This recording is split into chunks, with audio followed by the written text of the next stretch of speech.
A'udzubillahiminasyaitonirrajim. Bismillahirrahmanirrahim. Assalamualaikum warahmatullahi wabarakatuh.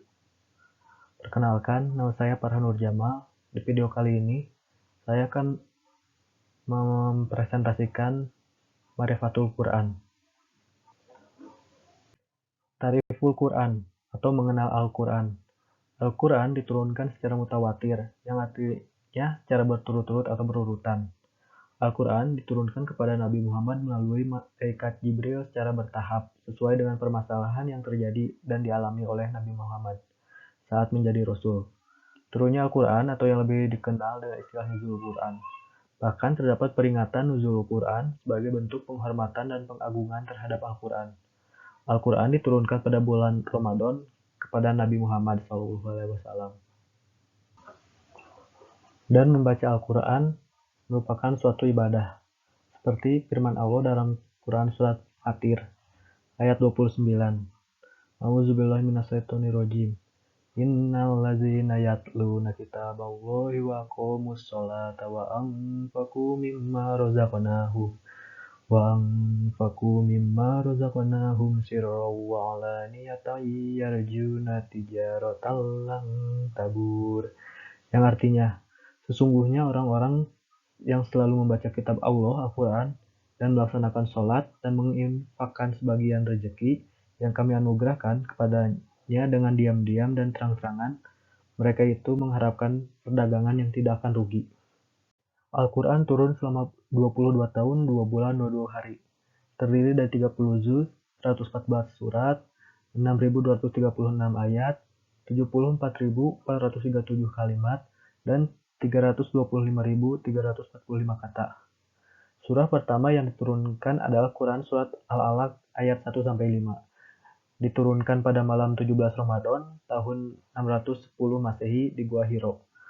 Surah terakhir yang diturunkan adalah Quran Surat Al-Maidah ayat 3. Ayat tersebut turun pada tanggal 9 Zulhijjah tahun 10 Hijriah di Padang Arafah. Menurut Al-Zarqani, dalam Manahil Al-Irfan berpendapat bahwa proses turunnya Al-Quran terdiri atas 3 tahapan. Yang pertama, Al-Quran turun secara sekaligus dari Allah ke Lauh Al-Mahfuz. Kedua, Al-Quran diturunkan dari Lauh Al-Mahfuz ke Bait Al-Izzah atau tempat yang berada di langit dunia. Dan yang terakhir, Al-Quran diturunkan dari Bait Al-Izzah ke dalam hati Nabi sesuai jalan berangsur-angsur secara kebutuhan. Mukjizat yaitu sesuatu yang luar biasa yang bertentangan dengan adat atau keluar dari batas-batas faktor yang telah diketahui. Al-Quran merupakan mukjizat yang paling agung, dalil yang paling sempurna, yang kekal abadi. Allah berfirman dalam Quran Surat Al-Baqarah ayat 23 yang berbunyi, A'udzubillahiminasyaitonirrajim. Wa in kuntum fi raibim mimma nazzalna ala abdina fa'tu bisuratim min mislih wad'u syuhada'akum min dunillahi in kuntum shodiqin.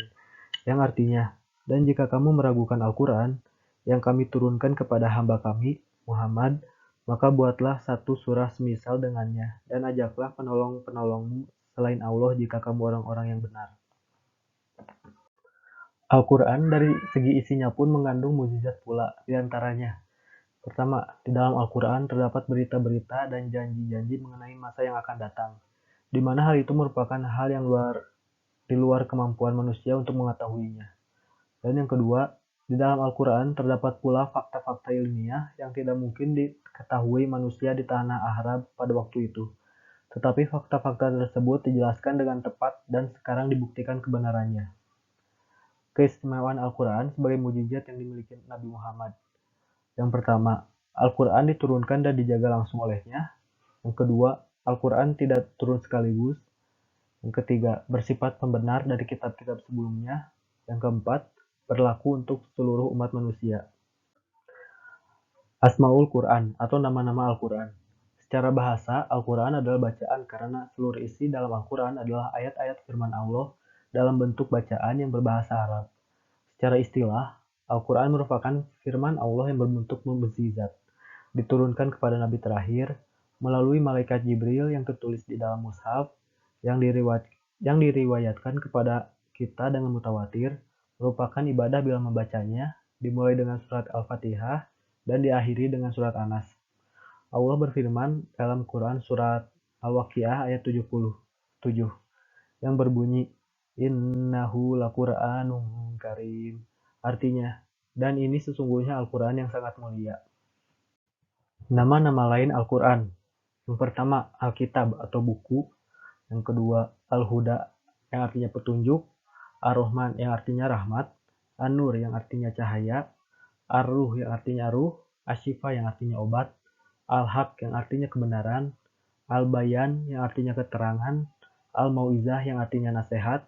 Al-Zik yang artinya peringatan. Dan Al-Busya yang artinya kabar gembira. Begitu saja pemaparan materi tentang Ma'rifatul Quran. Terima kasih banyak atas perhatiannya. Mohon maaf atas kehilapan dari tingkah laku dan tutur kata. Semoga Allah memberi kita kekuatan untuk selalu istiqomah berada di jalannya. Semoga bisa bermanfaat dan membawa berkah bagi kita semua. Akhirul kalam. Wassalamualaikum warahmatullahi wabarakatuh.